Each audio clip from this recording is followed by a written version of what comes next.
Muy buenos días Miami, muy buenos días a todo el sur de la Florida. Bienvenidos a En Contacto a través de Canal 8 Mundo Max. Este servidor Daniel Torres, como de costumbre, les agradece muy sinceramente por esta sintonía para algunos más tempranitos, cuando les recuerdo que nos extendemos como cada día hasta muy cerca de las 8:30 minutos en la mañana. En el día de hoy, jueves, justamente está con nosotros el analista político, escritor, un máster en ciencias políticas, Julio M. Schilling, para conversar con él y desgranar algunas de las informaciones de mayor actualidad ocurridas en las últimas horas. Así que para ti, Schilling, los muy buenos días. ¿Cómo andamos? Encantado de estar aquí como todos los jueves, Daniel. Bueno, quiero echar un vistazo a una reunión, más bien fue un foro a nivel de panel con los periodistas del Miami Herald y del Nuevo Herald, que ocurrió esta propia semana aquí en la ciudad de Miami, donde participó el ex senador por la Florida, Mel Martínez, un hombre muy conocido y muy querido acá en nuestra comunidad, con banqueros y también con empresarios que participaron de esta especie de foro. Era un foro informativo con un tema central, que era el tema de los riesgos y las posibilidades que había de inversión en Cuba. Es un tema tremendamente debatido, tremendamente controversial, y donde me llama la atención que Mel Martínez ha puesto su participación. Claro, hay que también hacer una disección del asunto. Mel Martínez ya no es político. Mel Martínez ahora tiene un altísimo cargo dentro del banco Chase Morgan, y por lo tanto es vicepresidente para el área latinoamericana, o presidente para el área latinoamericana, y por lo tanto está haciendo gestión de banca, está haciendo gestión de banqueros. Y los capitales norteamericanos ven que hay una posibilidad en el mercado cubano, que está ausente de todo. Es medio siglo con deficiencias de todo tipo y con una potencialidad. Pero ¿qué ocurre? Que en este panel salió a relucir la poca seguridad que había para invertir en Cuba. Hay una ley de inversionistas que no da ningún tipo de seguridad al inversionista, y ellos plantearon que solamente se podía invertir en Cuba cuando esta ley le diera seguridad a ese inversionista y que también aceptara el debate en tribunales internacionales cuando hubiera una disputa. Y esto me parece tremendamente práctico. O sea, es la única posibilidad que un inversionista serio, no me estoy refiriendo a aventureros, de aventureros está llena la historia de Cuba, gente con un mínimo de capital que llegan allí a ver qué pescan, en oportunidades se han hecho de grandes capitales pescando. Yo en lo personal conozco, y perdóname que me extienda tanto en esto, sí, pero en una época de mi pasada vida pues, tuve contactos con empresarios de ultramar que fueron a Cuba a pescar. Y no tenían dinero ninguno, sencillamente eran extranjeros. Y por ser extranjeros tenían la posibilidad de abrir ciertas oficinas y ciertos comercios con la Cuba comunista. Conozco uno de ellos que llegó con un capital de menos de $1,000 y abrió una empresa para comprar presuntamente medicamentos en el exterior y algún tipo de parafernalia también para facilidades médicas, promesa solamente que le iba a comprarlas y llevarlas para Cuba, rompiendo el embargo que le tenía Estados Unidos, que no podía comprar en plazas como aquí, como en los propios Estados Unidos o en otros países que no querían una participación con Cuba. Y este señor se ganó muchísimo dinero cuando en definitiva él no tenía patrimonio alguno. Su único patrimonio era que no era cubano, porque un cubano no podía hacer esa gestión. Los tiempos han cambiado. Ahora Cuba está pretendiendo una inyección fuerte de capital, tiene un déficit que necesita, hay un número que se está manejando que son como 2.500 millones de dólares adicionales que necesita anuales para poder estabilizar un poco su economía, y está buscando inversionistas sobre todo de aquí, de Estados Unidos. ¿Te parece que esta proyección de tratar de cambiar leyes dentro de Cuba o simplemente jugar con las actuales leyes a todo riesgo, que puede ser prudente para inversionistas serios acá en Estados Unidos? El régimen castrocomunista tiene serios problemas en cuanto a atraer dinero grande, dinero serio, como tú bien dices, inversiones, como se dice en la calle, guerrilleras, que van para hacer un dinero fácil y poderlo sacar porque ya está sobre el tapete que se lo pueden quitar. Se ha hecho y muchos han invertido en Cuba basado con esa idea. Pero hay serios problemas. Primero, para una empresa norteamericana que tiene accionistas, y hay que entender que un negocio, que la junta de directores tienen que responder a los accionistas, y los accionistas no les gusta perder dinero.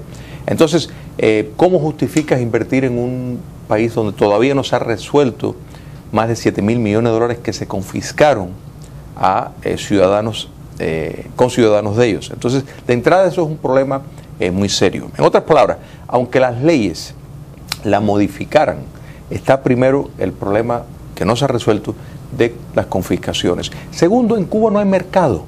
El mercado interno cubano no tiene capital. O sea, el mercado depende, uno, del turismo que va a entrar, y dos, de remesas y dinero que va a venir desde afuera. O sea, simbióticamente está conectado con una serie de suposiciones que se tendrían que realizar para que realmente sea viable, porque cheo en placeta, ¿qué carro se va a poder comprar si lo que está ganando es una miseria? Donde realmente el sistema y el cubano promedio no tiene mínimamente el alcance de adquirir muchos de estos productos que empresarios norteamericanos quisieran vender. Entonces, está conectado a una serie de veremos que dependen naturalmente no solo de las sanciones, sino la continuidad y una entrada de dinero constante desde afuera. Bueno, mucho antes de que Cuba anunciara esta presunta apertura y estos presuntos cambios, que a mi juicio no hay realmente cambios sustanciales que podamos comentar, porque arreglar paraguas en una esquina no es un negocio, claro, ni es una inversión. Abrir una quincalla y vender algunos artículos de uso no es ninguna inversión. Tener 2 o 3 paladares no es tampoco nada serio en cuanto al cambio económico dentro de Cuba. Pero mucho antes de que esto ya fuera público, esta relación con los Estados Unidos, el gobernante cubano Raúl Castro se encargó de hacer un monopolio económico dentro de Cuba en una compañía que ahora se denomina Gaesa, que es un gran emporio, y que lo dirige un yerno de él. Lo dirige un yerno de él que se llama justamente Luis Alberto Rodríguez López Callejas. Luis Alberto Rodríguez López Callejas. Y este sujeto, yerno de Fidel Castro, casado con una de las hijas de Fidel Castro, con Débora Castro Espín, que es como se llama la hija, es un hombre que ha aglutinado ahora a los monopolios cubanos en una sola entidad. Y la ha hecho realmente una entidad, una fortaleza extraordinaria bajo el manto de los militares cubanos. O sea que la economía cubana, lo poco que produce Cuba, el 80% está bajo el mando de esos militares cubanos, bajo esta sombrilla que es la organización Gaesa. Para darle una idea a nuestros televidentes, esto ha sido realmente publicado recientemente, hay un artículo incluso del periodista Rolando Cartaya de los servicios de radio y televisión Martí, que es muy fotográfico con relación a esto, pero para aquellos televidentes, para usted menos informado, esta organización Gaesa tiene 57 empresas dentro de Cuba. Como les dije, tiene el control del 80% de la economía que Cuba produce, el 80%, solo deja un 20% a otras compañías. Tiene unas instalaciones hoteleras que las controla por completo, más de 57, 60 hoteles dentro de Cuba, con más de 40.000 habitaciones. Está compitiendo en estos momentos con Disney, para que ustedes tengan una idea. Ocupa entre los 20 primeros lugares de capacidad hotelera mundial, lo tiene esta empresa Gaesa en estos momentos. Pero están haciendo inversiones importantísimas, que de esto sí poco se ha comentado. El puerto de La Habana, por ejemplo, va a dejar de ser un puerto de carga y descarga para convertirse en una gran terminal de cruceros, apostando a que finalmente los cruceros de todas partes del mundo, que están llegando ahora de manera muy exigua, pero que pudieran de Estados Unidos tocar Cuba, estos cruceros, y tener condiciones. Y conjuntamente con el nuevo puerto de La Habana, hacer allí construcciones hoteleras. Esto significó que una empresa que tenía el historiador de la ciudad, el señor Leal, me estoy refiriendo a Baguanet, también la absorbió y se la robó Gaesa y entró dentro de este tremendo pulpo. Y te doy toda esta explicación al televidente, porque negociar con Cuba es negociar ahora con los militares cubanos. Hay que pasar por este señor para poder tener cualquier tipo de participación en cualquier actividad económica dentro de Cuba. Entonces, los militares, por otra parte, están prácticamente subsidiados y comprometidos ahora con la actividad económica y acomodados con esta actividad económica. Y hay entonces un nuevo mandato dentro de Cuba en la economía absoluta y totalmente militarizada. Es un modelo novedoso, es un modelo nuevo, pero es un modelo que impide el juego democrático, que impide sencillamente la compra, venta y que fluya el comercio. Entonces me parece que mientras esto existe, mientras esto sea así, Cuba siga siendo un monopolio que no tiene el menor de los sentidos invertir ni un solo centavo en la isla. Tal cual.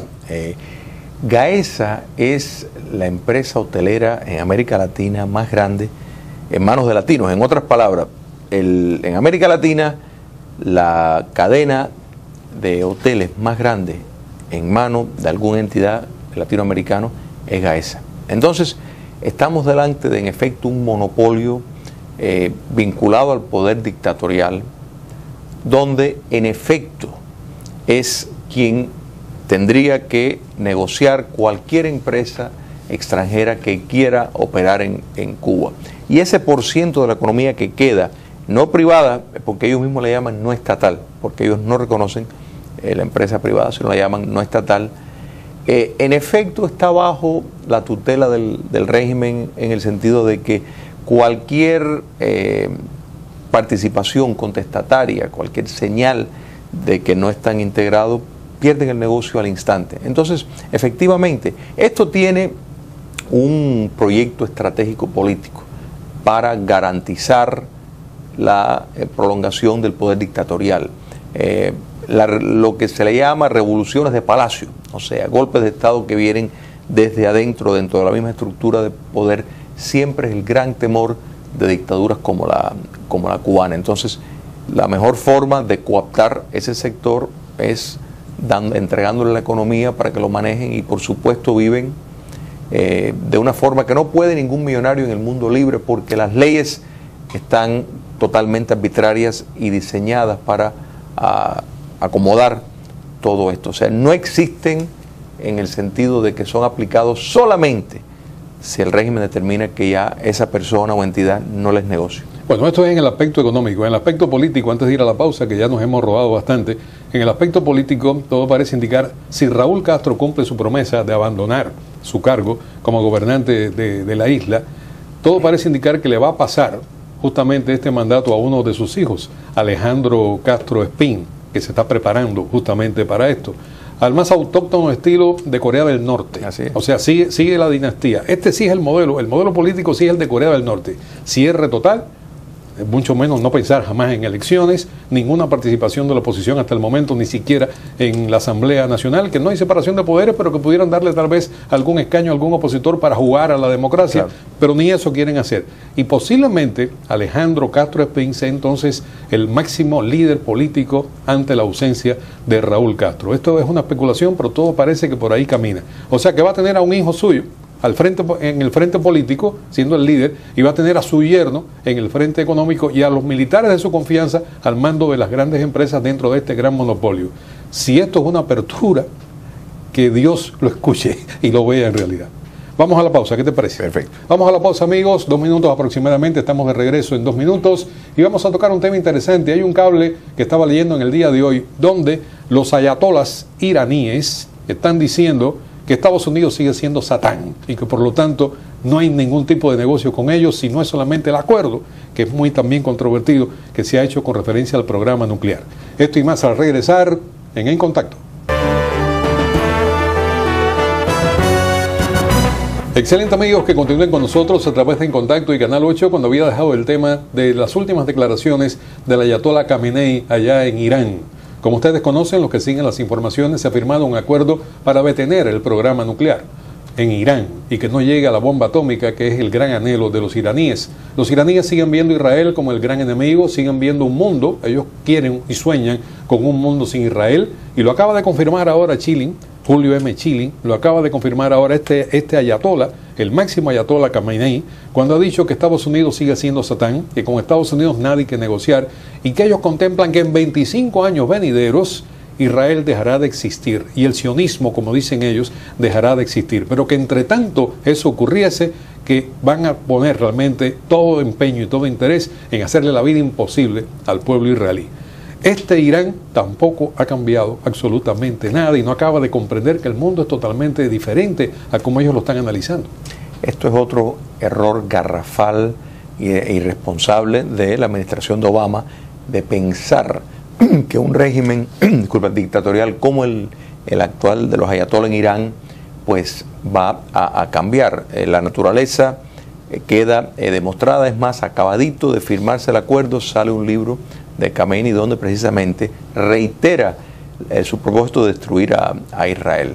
Irán es una amenaza para la paz mundial y el papel que esta administración le está extendiendo a la dictadura iraní, desbalanceando el mundo del Islam, del chiismo, que es donde parte Irán contra los suníes, y a otros estados, Arabia Saudita, Egipto, etcétera, está dando unas señales peligrosísimas de una preferencia, y cuando tomamos en cuenta la presencia de Irán en América Latina y su relación con el socialismo del siglo XXI, realmente son alianzas y demuestra de parte de esta administración un error terrible y peligroso.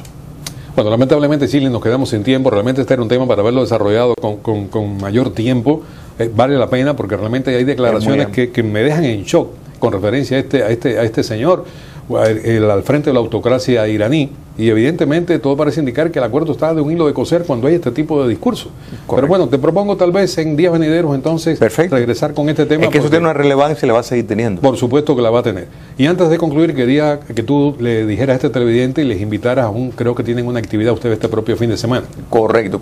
Hoy mismo, casualmente. Hoy mismo. Hoy, jueves 8 de octubre a las 6 de la tarde en la Biblioteca Pública de Miami-Dade, la biblioteca de Westchester, como la dice Daniel, en Coral Vela 94 Avenida, un simposio, la de Majagua Vive, recordando el grito de Yara. Ojalá que puedan ir. Los panelistas van a ser Ángel Cuadra, Rosa Leonor Whitmarsh y Pedro Céspedes. Yo tendré el gusto de ser moderador. Es de 6 a 8 de la noche, ojalá que puedan ir. La entrada, como siempre, es gratis. Hoy a las 6 de la tarde, simposio, la de Majagua Vive, recordando el grito de Yara. Bueno, ya lo saben, en el propio día de hoy, ya lo dijo Chilling, a las 6 de la tarde, la entrada completamente libre, no tiene que pagar un solo centavo, y usted va a salir sumamente satisfecho y va a conocer a personalidades que realmente tienen una cultura que usted también debería compartir con ellos. A ti, Chilling, muchísimas gracias por estar con nosotros en este jueves de hoy. Encantado. Gracias.